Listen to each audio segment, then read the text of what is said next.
तो welcome back दोस्तों, स्वागत है आपका हमारे इस डीएनडी क्लासेस के अंदर, जो कि आपको ऑनलाइन फ्री में एजुकेशन प्रोवाइड करवाती है पूरी 11th और 12th क्लास की। तो मेरे दोस्तों, यहाँ पर हमारा जो टॉपिक चल रहा है इंट्रोडक्शन ऑफ अकाउंटिंग, मेरे दोस्तों ये बहुत ही इंपॉर्टेंट टॉपिक है। जैसा कि आपको पीछे भी मेंशन है, देखो यहाँ पर 10 मार्क्स आपको मिलेंगे अगर आप ये पूरा का पूरा टॉपिक कवर कर लेते हैं तो मेरे दोस्तों। और थ्योरी का टॉपिक है, जरा सा टॉपिक है, और जैसा कि मैंने आपको बोला कि भैया ये अलग अलग मैं नहीं करवा रहा हूँ यहाँ पर चैप्टर के नाम से। तुम्हारी बुक में जो चैप्टर के नाम है वो मेरे दोस्तों अलग अलग है, हम यहाँ पर अलग अलग नहीं कर रहे हैं। हम यहाँ पर पूरा का पूरा एक ही मान के चल रहे हैं। बेसिक बोल दो, इंट्रोडक्शन बोल दो, यहाँ पर हम पूरा का पूरा थ्योरी कवर कर लेंगे अकाउंटिंग का। इसके बाद फिर कोई थ्योरी देखो है भी नहीं। इसके बाद में फिर हो जाएंगे भैया आपके प्रैक्टिकल स्टार्ट, जिसमें बहुत मजा आने वाला है। तो मेरे दोस्तों यहाँ पर हम बढ़ते हैं हमारे नेक्स्ट टॉपिक की तरफ, जो कि हो जाएगा आपका ब्रांच ऑफ अकाउंटिंग। यहाँ पर हमने अकाउंटिंग को किन किन ब्रांच में डिवाइड कर रखा है वो देखते हैं हम यहाँ पर। और उसके बाद में एक और छोटा सा टॉपिक है जो कि बहुत इंपॉर्टेंट है, देखते हैं जानते हैं कि वो टॉपिक में भी क्या है। तो चलिए दोस्तों शुरू करते हैं बिना किसी देरी के। तो मेरे दोस्तों यहाँ पर आ जाती है आपकी क्या, ब्रांच ऑफ अकाउंटिंग। तो भैया देखो, जैसे एक पेड़ की अलग अलग ब्रांचेस निकली होती है ना, पेड़ तो वो एक ही होता है मेरे दोस्तों, पर उसकी ब्रांचेस क्या होती है, अलग अलग निकली होती है। बिल्कुल वैसे हम यहाँ पर बोलेंगे ब्रांचेस ऑफ अकाउंटिंग। तो यहाँ पर अकाउंटिंग को भी हम क्या करते हैं, उसकी नेचर के अकॉर्डिंग तीन अलग अलग ब्रांचेस में डिवाइड कर देते हैं। जिसमें पहली ब्रांच आती है भैया, जिसका नाम है क्या, फाइनेंशियल अकाउंटिंग। अब जरा देखते हैं फाइनेंशियल अकाउंटिंग में क्या बोलता है। ये तो क्या बोल रहा है, financial accounting is the branch of accounting which records कौन सी transaction, financial transaction and events, summarise and interpret them before communicating the result to the users. तो जैसा कि आपने अकाउंटिंग प्रोसेस देखा, तो अकाउंटिंग प्रोसेस में हमने जो भी काम करा है, हमने सबसे पहले ट्रांजेक्शन को आइडेंटिफाई करा है कि जो ट्रांजेक्शन है वो कैसी है, मॉनेटरी टर्म्स में मेजर की जा सकती है या नहीं मेजर की जा सकती, उसे हम क्या बोलेंगे मेरे दोस्तों, फाइनेंशियल ट्रांजेक्शन। तो सबसे पहले हमारा काम क्या होता है, फाइनेंशियल ट्रांजेक्शन को आइडेंटिफाई करना। और हम क्या कर रहे हैं, उसको रिकॉर्डिंग कर रहे हैं, रिकॉर्डिंग करने के बाद में उसकी समराइजिंग कर रहे हैं, और फिर interpret them before communicating to users. तो यहाँ पर हम क्या कर रहे हैं, उसकी समराइजिंग कर रहे हैं। तो भैया ये सारा का सारा पार्ट आपने किस में देखा, अकाउंटिंग प्रोसेस में देखा ही था। तो जो हमारा पूरा अकाउंटिंग का प्रोसेस है, वो सारे प्रोसेस को हम क्या बोलेंगे, किसमें इंक्लूड करेंगे, हम फाइनेंशियल अकाउंटिंग में क्या करेंगे मेरे दोस्तों, उसको इंक्लूड करेंगे। यानी जो अकाउंटिंग प्रोसेस है उसको हम क्या बोलेंगे, वो कैसी अकाउंटिंग है, वो फाइनेंशियल अकाउंटिंग है। तो देखा जाए तो मोटा मोटी तौर पे देखें तो हम क्या बोले, फाइनेंशियल अकाउंटिंग वो अकाउंटिंग है जिसमें हम क्या करते हैं, फाइनेंशियल ट्रांजेक्शन को हमारे बुक्स ऑफ अकाउंट्स में क्या करते हैं, रिकॉर्ड करते हैं। और ना ही सिर्फ रिकॉर्ड करते हैं, हम बाद में उसको समराइज करते हैं, उसको क्या करते हैं, रिजल्ट भी निकालते हैं। ये सारा का सारा क्या कहलाएगा, हमारा फाइनेंशियल अकाउंटिंग कहलाएगा। आगे बढ़ते हैं और देखते हैं क्या बोल रहा है, it determines profit earn and loss incurred during the year. और भैया ये हम अकाउंटिंग कर क्यों रहे हैं, भैया ये हम अकाउंटिंग इसलिए कर रहे हैं ताकि हम ये पता लगा पाएं कि हमारे को साल के लास्ट में कितना प्रॉफिट हुआ और कितना लॉस हो रहा है। लॉस तो होना नहीं चाहिए, फिर भी हम हमारे को अगर लॉस हो भी रहा है तो कितना लॉस हो रहा है, उसके क्या क्या कारण है, ये हमारे को कैसे पता पड़ेगा, जब हम रेगुलर बेसिस पे क्या करेंगे, उनके अकाउंट मेंटेन करेंगे। तो मेरे दोस्तों यहाँ पर जो फाइनेंशियल अकाउंटिंग का मेन मोटिव वो क्या है, to record financial transaction and events and summarise them. और उसके बाद में फाइनली क्या डिटरमाइन करना, कंपनी के प्रॉफिट और लॉस। इसके बाद में है फॉर द अकाउंटिंग पीरियड। आपको एक फिक्स्ड अकाउंटिंग पीरियड के लिए आप क्या करते हो, इस ट्रांजेक्शन, ये सारे के सारे जो आप बुक्स ऑफ अकाउंट मेंटेन करते हो, ये एक फिक्स्ड अकाउंटिंग पीरियड के लिए रिकॉर्ड करते हो। जैसा कि मैंने आपको बताया था कि वो पीरियड क्या होता है, 1 अप्रैल से 31 मार्च। तो 1 अप्रैल से 31 मार्च तो यूजुअली वो क्या होता है, एक साल ही होता है। तो आप क्या करते हो, एक साल का जो प्रॉफिट एंड लॉस और जो अकाउंटिंग को रिकॉर्ड करते हो, वो क्या कहलाती है, आपकी उस साल की फाइनेंशियल अकाउंटिंग कहलाती है। And the financial position of the date when the accounting periods ends. और देखो, जैसा कि आपको मैंने अकाउंटिंग प्रोसेस में बताया था कि आपको क्या करना है, यहाँ पर P&L अकाउंट बनाना है। और P&L अकाउंट आपको क्या बताएगा, आपकी कंपनी के प्रॉफिट और लॉस बताएगा। और आपका जो कंपनी की फाइनेंशियल पोजीशन है वो कौन बताएगा भैया, बैलेंस शीट बताएगी। तो यहाँ पर फाइनेंशियल अकाउंटिंग में क्या बनती है, देखो एक तो बैलेंस शीट बनती है, एक क्या बनता है, प्रॉफिट एंड लॉस अकाउंट बनता है। तो अगर मोटा मोटी देखा जाए, तो अगर मैं बोलूँ कि फाइनेंशियल अकाउंटिंग क्या है, तो ये फाइनेंशियल अकाउंटिंग क्या है, financial accounting is that branch of accounting which records financial transaction and post them into ledger and summarise them and interpreting the result, जो कि आपको कहाँ पर मिलेगा, P&L अकाउंट के अंदर और बैलेंस शीट के अंदर। P&L अकाउंट कंपनी के प्रॉफिट और लॉस शो करेगी, और जो बैलेंस शीट है वो आपके बिजनेस की फाइनेंशियल पोजीशन शो करेगी। इसे हम क्या बोलेंगे मेरे दोस्तों, फाइनेंशियल अकाउंटिंग बोलेंगे। ठीक है, तो यहाँ पर थोड़ा सा आगे बढ़ते हैं, फटाफट से इसको कंप्लीट करते हैं और आगे तो दूसरी ब्रांचिंग है वो आपकी क्या हो जाएगी भैया, वो हो जाएगी कॉस्ट अकाउंटिंग। अब देखो कॉस्ट अकाउंटिंग के बारे में क्या बोल रहा है, the main purpose of the cost accounting is to ascertain the total cost and per unit cost. यहाँ पर ध्यान देना है, यहाँ पर ये क्या बोल रहा है कि कंपनी की टोटल कॉस्ट और पर यूनिट कॉस्ट पर क्या देना है हमारे को, फाइंड आउट करने के लिए ही आपकी कॉस्ट अकाउंटिंग बनाई जाती है। कॉस्ट अकाउंटिंग का जन्म हुआ है, जो किस चीज़ को ध्यान देता है, जो आपके प्रोडक्ट है वो प्रोडक्ट की कॉस्ट को ध्यान देता है। अब यहाँ पर एक चीज़ समझना जरूरी है मेरे दोस्तों, थोड़ा आराम से समझेंगे, थोड़ा इसको चीज़ को देखेंगे। प्रोडक्ट की कॉस्ट क्या होती है, जैसे अगर मेरा ये मार्कर बनाने का बिजनेस है, मेरी जो फैक्ट्री है वो क्या बनाती है, मार्कर बनाती है। अब मार्कर अगर मेरा मान लो मैं 10 रुपये का मार्कर बनाता हूँ और उसको बाहर मार्केट में 15 रुपये का बेचता हूँ, तो 5 रुपये का मेरा सीधा सीधा क्या है, प्रॉफिट है। और ये जो 10 रुपये, ये 10 रुपये क्या कहलाएगी मेरे दोस्तों, मेरी कॉस्ट कहलाएगी। अब ऐसा है कि अगर मैं इसकी प्राइस 15 रुपये से बढ़ाकर 16 रुपये, 17 रुपये, 20 रुपये करूँगा, तो मेरे दोस्तों क्या होगा, मेरे जो कंपटीटर हैं, जो दूसरी कंपनीज मार्केट में अवेलेबल है, उनको इस चीज़ का बेनिफिट मिलेगा। कैसे मिलेगा, अगर मेरे प्रोडक्ट की प्राइस जो है वो इंक्रीज़ अगर मैं कर दूंगा, तो जो दूसरी कंपनीज हैं जो मेरे प्रोडक्ट से भी सस्ते में अपना माल बेच रही है मार्केट के अंदर, जो मेरे जो कस्टमर है वो शिफ्ट होकर कहाँ चले जाएंगे, उस कंपनीज की तरफ चले जाएंगे जो मेरे प्रोडक्ट से भी सस्ता बेच रही है। तो इसीलिए मेरे दोस्तों जो आपके प्रोडक्ट की जो प्राइस है उसको इंक्रीज करने पर कंपनी कभी भी ध्यान नहीं देती। कंपनी किस पे ध्यान देती है कि हम किस तरीके से इसकी कॉस्ट को क्या करें, कम कर सकें। अगर मेरी 10 रुपये इसको मार्कर बनाने की कॉस्टिंग आ रही है, अगर मैं उसको घटा के किसी भी तरीके से 9 रुपये या 8 रुपये कर दूं, तो मेरा प्रॉफिट मार्जिन 5 रुपये से बढ़ के 6 रुपये और 7 रुपये हो जाएगा। उससे क्या होगा, मेरे प्रोडक्ट की प्राइस भी नहीं बढ़ेगी मार्केट के अंदर, तो मेरे कस्टमर भी शिफ्ट नहीं होंगे और मेरा प्रॉफिट भी क्या हो जाएगा, इंक्रीज हो जाएगा। इसीलिए कंपनी क्या करती है, अलग से कॉस्ट अकाउंटिंग करती है। कॉस्ट अकाउंटिंग से बेनिफिट क्या होता है, कॉस्ट अकाउंटिंग में वो पूरा का पूरा ध्यान देते हैं किस पर, प्रोडक्ट की हमारी टोटल कॉस्ट पर और पर यूनिट कॉस्ट पर, और करते हैं भैया ये हमारा कॉस्ट कंट्रोल। इनका कॉस्ट का कंट्रोल करने का काम है।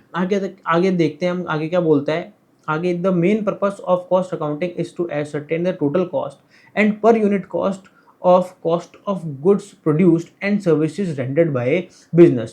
This branch of accounting is to concerned with the ascertaining cost of products, operations, process or activities. It is the branch of accounting which deals with the recording cost with the objective of ascertaining, reducing and controlling of cost. ये क्या करती है, cost की accounting करती है। किस motive के साथ में, ताकि वो क्या कर सकें, अपनी कॉस्ट को क्या कर सकें, रिड्यूस कर सकें और अपनी कॉस्ट को क्या कर सकें मेरे दोस्तों, कंट्रोल कर सकें। तो यहाँ पर जो कॉस्ट अकाउंटिंग है उसका मेन मोटिव क्या है, कॉस्ट पर ध्यान देना, कॉस्ट की अकाउंटिंग करना। किस मोटिव के साथ में, कि वो कॉस्ट को क्या कर पाएँ, कंट्रोल कर पाएँ और रिड्यूस कर पाएँ। ठीक है मेरे दोस्तों, आगे बढ़ते हैं और हम तीसरी इसकी ब्रांच की तरफ जाते हैं और वो ब्रांच है मेरे दोस्तों मैनेजमेंट अकाउंटिंग। अब मैनेजमेंट अकाउंटिंग में अलग से कोई अकाउंटिंग नहीं होती है। देखो यहाँ पर तो हमने फाइनेंशियल अकाउंटिंग में तो हमने सारी अकाउंटिंग रिकॉर्ड कर ली, फाइनेंशियल ट्रांजेक्शन जो भी ट्रांजेक्शन हमारी कौन सी है, फाइनेंशियल नेचर की है, उसको क्या कर दिया हमने यहाँ पर रिकॉर्ड कर दिया। ठीक है, कॉस्ट अकाउंटिंग में हमने किसको रिकॉर्ड करा भैया, कॉस्ट को रिकॉर्ड करा, और यहाँ पर हम कॉस्ट अकाउंटिंग भी कर रहे हैं और कॉस्ट की कंट्रोलिंग भी कर रहे हैं। ठीक है, मैनेजमेंट अकाउंटिंग अलग से कोई अकाउंटिंग नहीं है। इसमें क्या करते हैं हम, जो मैनेजमेंट होता है वो मैनेजमेंट क्या करता है, कॉस्ट अकाउंटिंग को, फाइनेंशियल अकाउंटिंग को अपने सामने रखता है और कॉस्ट अकाउंटिंग को अपने सामने रखता है, और दोनों को क्या करता है, आपस में कंपेयर करता है, और उन्हें जो जो उसमें आइटम चाहिए होते हैं उसको क्या करते हैं, वो कंसीडर कर लेते हैं। जो भैया जो मैनेजमेंट है ना, उस मैनेजमेंट का काम क्या होता है, मैनेजमेंट का काम होता है भैया पॉलिसी मेकिंग का। जो मैनेजमेंट होता है वो क्या करता है, प्लानिंग करता है, आगे की प्लानिंग करता है कि किस तरीके से हमारे को बिजनेस को क्या करना है, रन करना है। और ये कैसे पता पड़ेगा उनको, ये उनको पता पड़ेगा आपके बुक्स ऑफ अकाउंट्स देखकर। वो देखेंगे कि यार हमारी कंपनी की फाइनेंशियल पोजीशन क्या है, बैलेंस शीट देख के पता करेंगे, कंपनी के प्रॉफिट एंड लॉस पता करेंगे कंपनी के P&L देख के, और ये दोनों उनको कहाँ से मिलेंगे, ये मिलेंगे उनको फाइनेंशियल अकाउंटिंग से। इसके बाद वो देखेंगे कि यार हमारे को क्या करना है, हमारे प्रॉफिट्स बढ़ाने हैं, तो हमारे को प्रॉफिट बढ़ाएंगे तो हमारे को कैसे पता पड़ेगा कि भैया हमारी जो कॉस्ट है वो कॉस्ट की जानकारी हमारे को कहाँ से मिलेगी, कॉस्ट अकाउंटिंग से मिलेगी। मैनेजमेंट वाले सर्च करेंगे, उसमें ढूंढेंगे कि भैया यहाँ पर जो हमारी कॉस्ट आ रही है, ये कॉस्ट कहीं अननेसेसरी इंक्रीज तो नहीं हो रही है, क्या हमारे को जो प्रोडक्ट है वो हम इसका अल्टरनेटिव प्रोडक्ट यूज़ कर सकते हैं जो कि क्या हो, इससे सस्ता हो। तो मैनेजमेंट वाले अपनी पूरी पॉलिसी मेकिंग जो है वो कैसे करते हैं, उन दोनों अकाउंटिंग को अपने सामने रखकर। तो आप पढ़ लेते हैं, देखो इसके अंदर क्या बोल रहे हैं, management accounting is the branch of accounting which concern with generating accounting information relating to fund, relating to cost, profit, etc. as it enable the management in decision making. देखो यहाँ पर किसके लिए इंपॉर्टेंट है, उनके डिसीजन मेकिंग के लिए क्या है यहाँ पर वो इंपॉर्टेंट है। आगे क्या बोल रहा है, we may say that the management accounting addresses the needs of single users group that is the management. तो मैनेजमेंट अकाउंटिंग जो मैनेजमेंट ग्रुप है, इस ग्रुप की नीड को फुलफिल करता है। इसकी नीड क्या है, अकाउंटिंग इंफॉर्मेशन इसकी नीड है काई के लिए, ताकि वो क्या कर पाए मेरे दोस्तों, डिसीजन मेकिंग कर पाएँ, प्लानिंग कर पाएँ और फ्यूचर फॉरकास्टिंग कर पाएँ अपने बिजनेस से रिलेटेड। तो मेरे दोस्तों यहाँ पर आपकी ब्रांच ऑफ अकाउंटिंग कंप्लीट हो जाती है। ब्रांच ऑफ अकाउंटिंग को एक बार आप और देखना, अपनी आपकी जो बुक है उस बुक के अंदर देखना, आपको और ज़्यादा समझ में आएगी। वैसे तो खैर हमने यहाँ पर नोट्स में आपको बता ही दिया है, आप चाहें तो इसका स्क्रीनशॉट ले लें और स्क्रीनशॉट लेके और फिर आप क्या करें, इसको भैया यहाँ से रिवाइज़ करें। ये देखो मैं आप लोगों के लिए इसको यहाँ से रब भी कर देता हूँ ताकि आपको स्क्रीनशॉट आ जाए थोड़ा क्लियर। चलो भैया यहाँ पर आपकी ब्रांच ऑफ अकाउंटिंग मेरे दोस्तों कंप्लीट हो जाती है। हाँ तो मेरे दोस्तों बढ़ते हैं हम हमारे नेक्स्ट पॉइंट की तरफ, जो है सिस्टम ऑफ अकाउंटिंग। यार सिस्टम ऑफ अकाउंटिंग से क्या मतलब है यार आपका, देखो यार तुम बार बार हम अकाउंटिंग अकाउंटिंग बोल रहे हैं, अकाउंटिंग करनी है अकाउंटिंग करनी है। तो मेरे दोस्तों अकाउंटिंग करने का भी क्या है, सिस्टम होता है। कोई काम करने का जैसे सिस्टम होता है ना, कि इस सिस्टम से काम करें या इस सिस्टम से काम करें, ऐसे ही हमारे अकाउंटिंग करने के भैया दो सिस्टम है। एक तो भैया डबल एंट्री सिस्टम है और एक है मेरे दोस्तों सिंगल एंट्री सिस्टम। अब आपने जितनी भी अकाउंटिंग करनी है, आप जब कॉमर्स पढ़ेंगे ना मेरे दोस्तों, 11th 12th आगे ग्रेजुएशन सीए बीए अगर आप करेंगे आगे, तो उसमें सारी की सारी अकाउंटिंग आपकी किसके हिसाब से होगी भैया, डबल एंट्री सिस्टम के हिसाब से होगी। तो आप बोलोगे भैया ये सिंगल एंट्री सिस्टम किस काम का है, नहीं है भैया, काम का नहीं है। अब ये काम का नहीं है, ये सिर्फ आपको एक बार बताने के लिए यहाँ पर ये समझाने के लिए आपको ये बता रहा है यहाँ पर कि हमारे यहाँ पर दो तरह की अकाउंटिंग सिस्टम काम करते हैं। एक सिंगल एंट्री सिस्टम करता है, एक डबल एंट्री सिस्टम करता है। पर जो हमारी गवर्नमेंट होती है ना, वो सिंगल एंट्री सिस्टम को अप्रूव नहीं करती है, वो सिर्फ मानती है क्या, डबल एंट्री सिस्टम। यानी आपने अपने बुक्स ऑफ अकाउंट अगर किससे मेंटेन करें, डबल एंट्री सिस्टम से मेंटेन कर रहे हैं, तो उसी अकाउंटिंग सिस्टम को हमारी गवर्नमेंट मानेगी, सिंगल एंट्री सिस्टम को नहीं मानेगी। अब देखो डबल एंट्री सिस्टम सबको तो आता नहीं है। आपको आज से पहले ये सब आता था क्या, नहीं आता था ना। आप जब 11th में आपने कॉमर्स लिए तब आप ये सारी चीज़ें सीख रहे हैं, तब आप ये सारी चीज़ें समझ रहे हैं मेरे दोस्तों। तो सोचो जो शॉप डाल के बैठा है, जो बिजनेस कर रहा है, क्या उसने भी कॉमर्स ली होगी क्या, नहीं, डेफिनेटली उसने, ज़रूरी नहीं है कि कॉमर्स ली हो। तो क्या उसे डबल एंट्री सिस्टम की रिकॉर्डिंग करना आता है क्या, नहीं मेरे दोस्तों। वो क्या करता है, सिंगल एंट्री सिस्टम से रिकॉर्ड करता है। आपने देखा होगा, अगर आप अपने आसपास अगर आपकी कोई शॉप हो या आपकी भी शॉप हो, तो आप देखना सब क्या करते हैं, एक रेड कलर की बुक रखते हैं ना, एक रेड कलर की बुक आपने देखी होगी। तो वो जो रेड कलर की बुक है, उसमें जिस सिस्टम ऑफ अकाउंटिंग से रिकॉर्डिंग की जाती है मेरे दोस्तों, वो होती है आपकी सिंगल एंट्री सिस्टम से रिकॉर्डिंग होती है। अब गवर्नमेंट उसको नहीं मानती है, तो वो जितने बिजनेसमैन होते हैं वो क्या करते हैं, किसी अकाउंटेंट से या किसी सीए से कांटेक्ट करते हैं, और वो सीए क्या करता है, इस सिंगल एंट्री सिस्टम की अकाउंटिंग को कन्वर्ट करता है किसके अंदर, डबल एंट्री सिस्टम में कन्वर्ट करता है, और उनके अलग से एक बुक्स ऑफ अकाउंट मेंटेन करता है। और बाद में जब वो टैक्स फाइलिंग करते हैं, आगे जब वो टैक्स देने की बारी आती है, जब गवर्नमेंट से उनको कॉन्टैक्ट करना होता है, तब फिर वो क्या दिखाते हैं, अपनी ये डबल एंट्री सिस्टम वाली बुक दिखाते हैं, ना कि सिंगल एंट्री सिस्टम वाली बुक्स दिखाते हैं। तो यहाँ पर एक बार इसको समझ लेते हैं, एक बार देख लेते हैं कि क्या होता है डबल एंट्री सिस्टम, क्या होता है सिंगल एंट्री सिस्टम। वैसे तो डबल एंट्री सिस्टम अब अपन पढ़ने वाले हैं, अब आप समझेंगे कि डबल एंट्री सिस्टम क्या होता है। बट यहाँ पर हम सिर्फ क्या करते हैं, इसकी एक डेफिनेशन तरीके से देख लेते हैं, क्योंकि कई बार वो पूछ लेता है यहाँ पर डेफिनेशन। तो देखो क्या होता है डबल एंट्री सिस्टम, तो क्या है, double entry system means A system of accounting which records both aspects of debit and credit of financial transaction. तो भैया डबल एंट्री सिस्टम कौन सा सिस्टम, डबल एंट्री सिस्टम वो सिस्टम ऑफ अकाउंटिंग है जो कि किसी भी ट्रांजेक्शन के दो एक्सपेक्ट को रिकॉर्ड करता है। एक एक्सपेक्ट होता है डेबिट और एक होता है क्रेडिट। अब आपने डेबिट और क्रेडिट वर्ड सुना होगा। देखो जैसे आप गूगल पे, फ़ोन पे, इससे क्या पेमेंट करते हैं, तो जब आप पेमेंट करते हैं तो आपके पास में मैसेज क्या आता है, your account has been debited with this amount. या फिर आपके पास में क्या आता है, जब आप कोई अमाउंट रिसीव होती है तो आपके पास में मैसेज क्या आता है कि your account has been credited with this amount. तो वो जो डेबिट और क्रेडिट वर्ड है मेरे दोस्तों, वो यही है। यही वो डेबिट और क्रेडिट वर्ड हैं, उसका कोई अलग मतलब नहीं है, यही मतलब है। हम थोड़ा सा आगे समझेंगे कि इन दोनों वर्ड के मतलब क्या होते हैं। कुल मिला के अभी आपको इतना ध्यान रखना है कि डबल एंट्री सिस्टम क्या है। डबल डबल मतलब टू, तो हर एक ट्रांजेक्शन के कितने एस्पेक्ट पर कंसिडरेशन करती है, वो कितने एस्पेक्ट को रिकॉर्ड करती है, टू एस्पेक्ट को रिकॉर्डिंग करती है। एक को डेबिट साइड में करती है और एक को क्रेडिट साइड में करती है। और ट्रांजेक्शन कौन सी है, फाइनेंशियल ट्रांजेक्शन ये होती है। At the time of recording transaction one aspect is recorded on the debit side and other aspect is recorded on the credit side.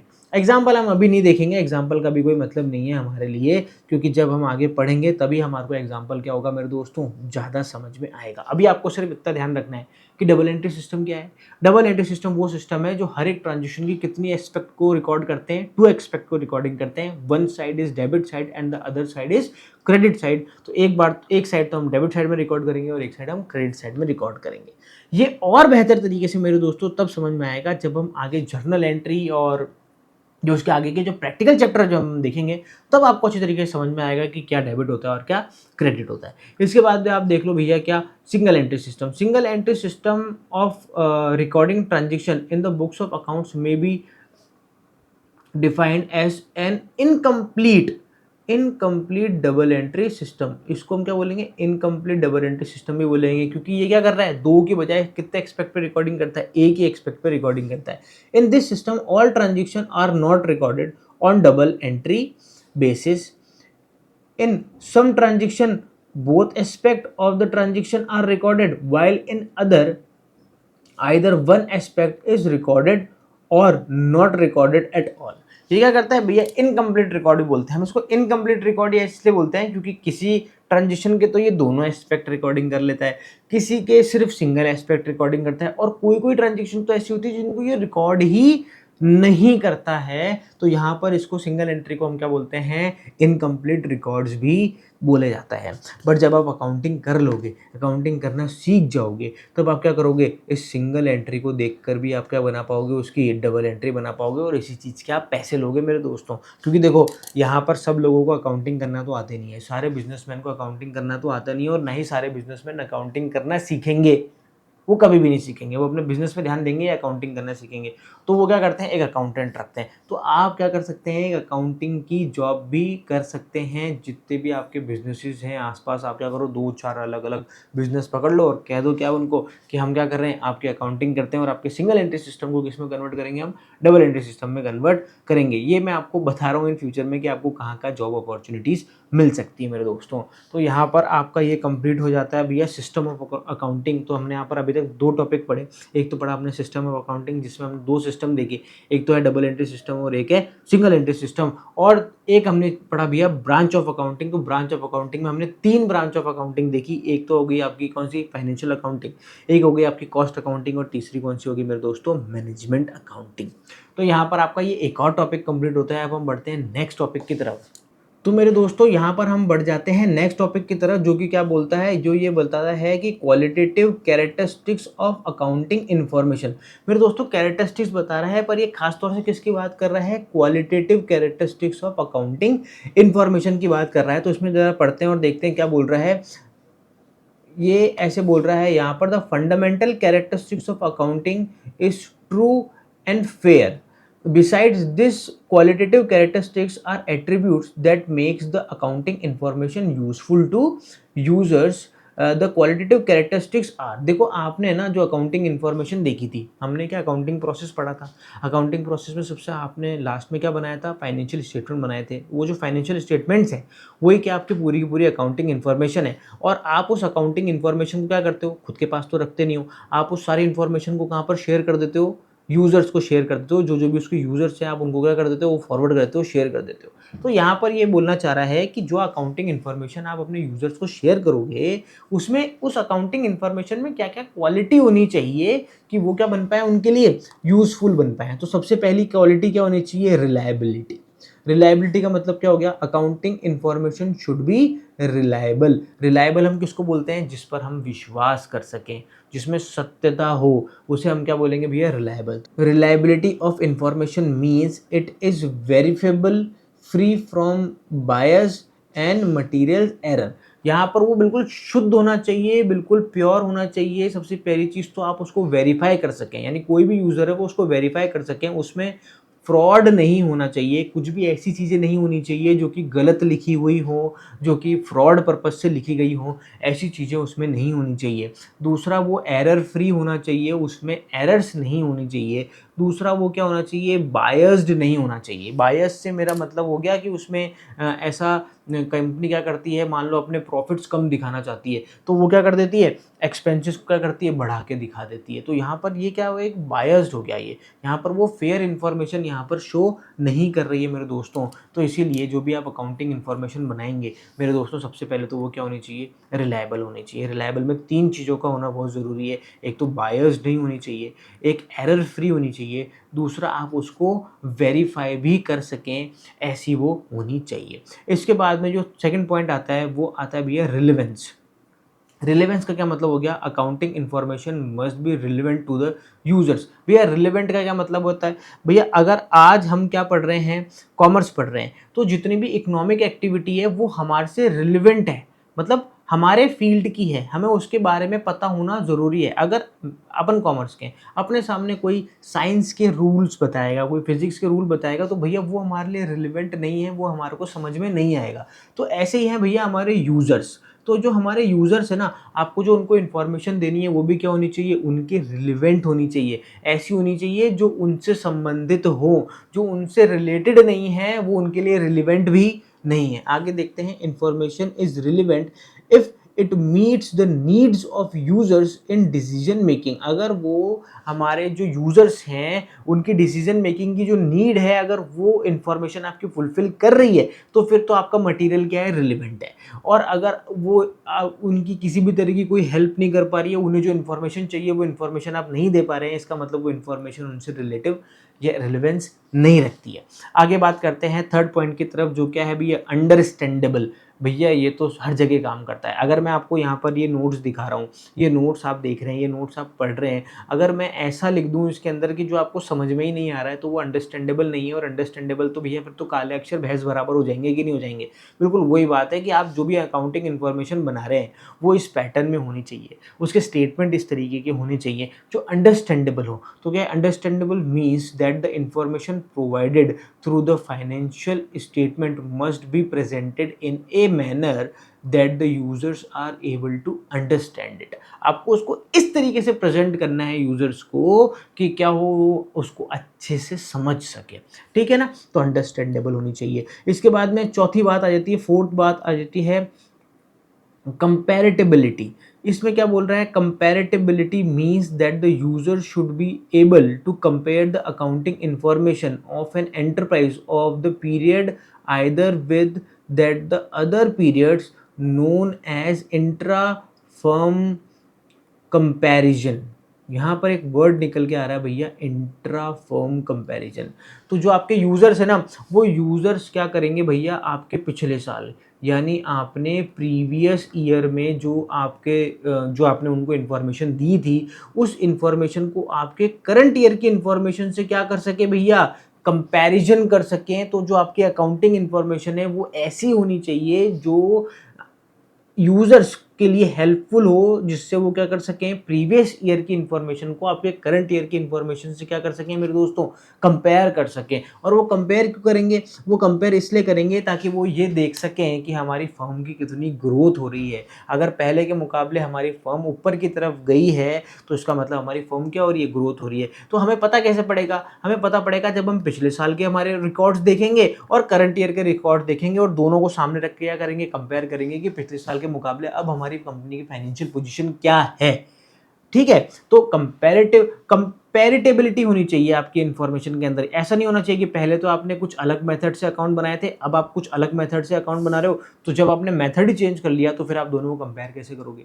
Compare आप तब कर सकते हो जब आपके पिछले साल का मेथड भी सेम हो और इस साल का मेथड भी क्या हो, सेम हो, तब आपके रिजल्ट जो है वो सही निकलेंगे और आप क्या कर पाएंगे, उसको अच्छे से कंपेयर कर पाएंगे। तो यहाँ पर ये चारों पॉइंट आपके क्या होने चाहिए, कैरेक्टरिस्टिक्स में शामिल होने चाहिए, किसकी, फाइनेंशियल जो अकाउंटिंग इन्फॉर्मेशन है उस अकाउंटिंग इन्फॉर्मेशन की कैरेक्टरिस्टिक्स में ये सारे के सारे पॉइंट शामिल होने चाहिए। मेरे दोस्तों मैं आपको सिर्फ वही पॉइंट्स निकाल के बता रहा हूँ जो आपके लिए मोस्ट इम्पॉर्टेंट है, जो आपके एग्ज़ाम में आएंगे ही आएंगे। जो मैं आपको पॉइंट बता रहा हूँ अगर आप उस पर चलेंगे ना मेरे दोस्तों, तो आपको क्या मिलेगा, 10 मार्क्स कहीं नहीं गए आपके, 10 मार्क्स बिल्कुल आपके हाथों में हैं यहाँ पर। तो मेरे दोस्तों यहाँ पर हमने आज 3 टॉपिक देखे।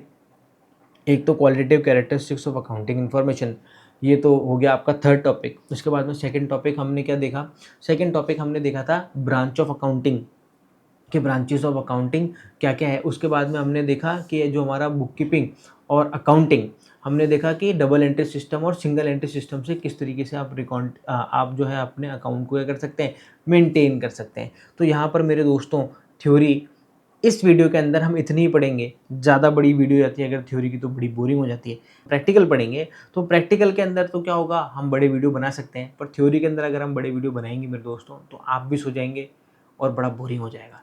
ठीक है, तो इसलिए हम क्या करेंगे, थ्योरी के छोटे छोटे वीडियो बनाएंगे जिसमें अलग अलग पार्ट्स के अंदर हम अलग अलग टॉपिक क्या करेंगे मेरे दोस्तों, कवर करेंगे। तो चले दोस्तों फिर मिलते हैं नेक्स्ट वीडियो के अंदर, मुलाकात होगी आपकी अगले वीडियो में। जब तक के लिए क्या रहे मेरे दोस्तों, मस्त रहें, स्वस्थ रहें, खाते पीते रहें। जय हिंद।